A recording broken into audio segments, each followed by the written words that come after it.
guys, it's Toby. Welcome back to 1,000 Movies Before You Die.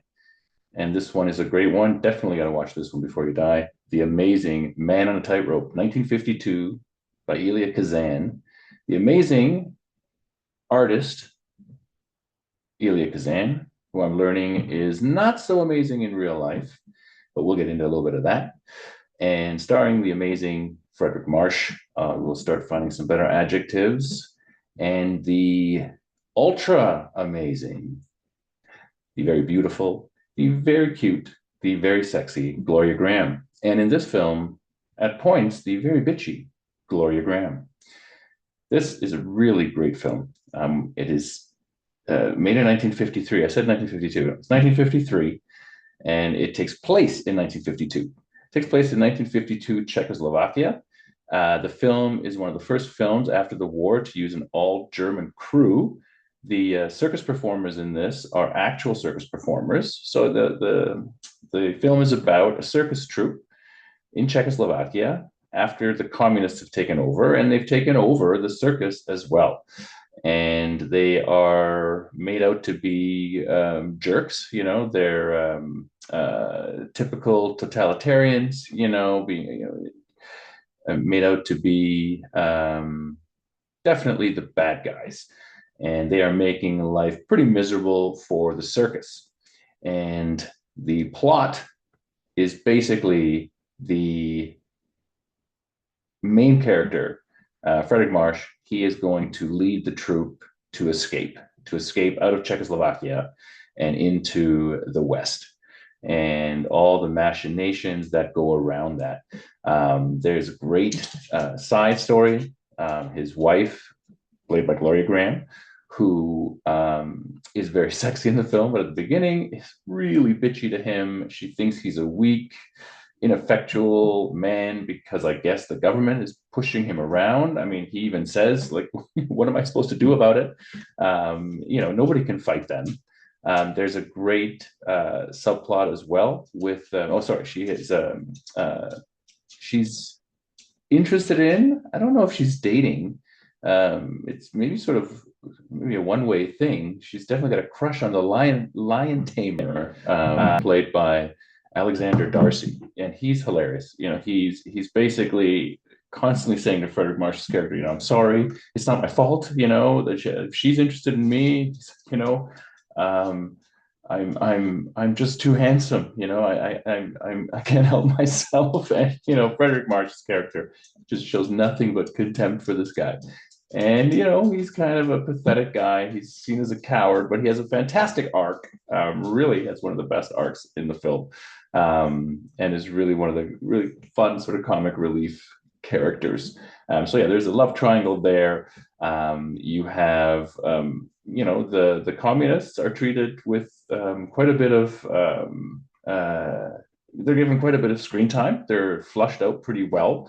One of them, played by Adolf Menju, he's fantastic. He plays this guy called Fesker, and he's hilarious. And what's funny about them is that there's scenes where they're grilling Fredric March. They bring him into the police station, or they show up at the circus and they're giving him a hard time. But then they're giving each other a hard time, when he's not around.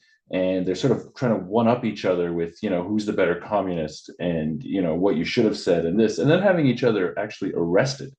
So, it's a heavy indictment on communism. And so the interesting backstory here is that Elia Kazan, the director, and he's a fantastic director. His filmography is incredible. Just a few of them here.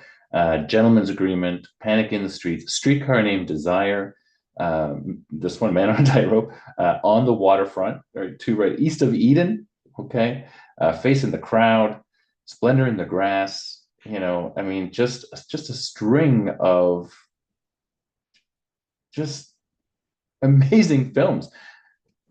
Fantastic director. However, as I've learned just doing a little research, he's hated in Hollywood. He named names in the HUAC, the House Un-American Activities Committee, where you had to name names or you were blacklisted. Apparently, not only did he name names, he gleefully named names. He named over 200 names willingly. He also wrote a biography where, a lot of the men who defended him during this time in his life, he then sort of revealed in the biography that he slept with all their wives, and they sort of found this out in the biography. So um, there's a thing on YouTube where Richard Dreyfuss, just rips into him and really questions this man's moral character. There's a clip of Orson Welles, in an interview saying, Elia Kazan is a traitor, and he hates him as well. So here he is. He had communist connections. He named names, and then he makes this film, where he really makes the communists look really, really bad. And there's also a scene where there's sort of this clash between, it's kind of a theme almost, between the workers, the people who are putting up the tents and driving the trucks and all that, and they're led by this guy who turns out to be a potential traitor. He wants to turn them in because he's all for the communist movement, and he's saying, we're the ones who are important. You guys are these intellectuals, these artists, talking about these poor circus folk. And Fredric March's side is saying, no, it's the artists that are important. We're the ones who are important. We make people laugh. We entertain people. We make their miserable lives worth living. And so, the director kind of comes down on the side of the artists. So, I mean, it's a double kick at communism. So he's not only attacking the powers that be, in that these communists in the film, the police and all that, and the sort of security apparatus, there's nothing redeemable about them. They're attacking each other. They're quite cynical. Do they really believe what they're saying? They actually don't. And then the true believer is shown to be naive and on the wrong side of it. Take that as you will. I think it's interesting, this communist, then namer of names, and then makes this film. Very interesting. No fan of communism myself. I was very sympathetic to the way it was portrayed in the film. But after I learned that, I was given an interesting twist. So the film, as I said, really entertaining. Love the sort of surreal element to it that you'll notice. There are some amazing still shots, not still shots, just where they're waiting for Fredric March's character to come back from the police station, and you see, they're all outdoors. The circus is sort of halfway set up, halfway taken down, and you just see these performers in sort of almost these still life, weird, surreal shots as the camera pans across.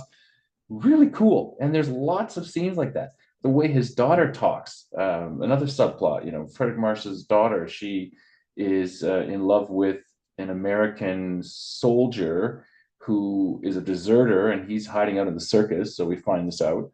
And the way she talks is just, it's really weird, monotone, surreal.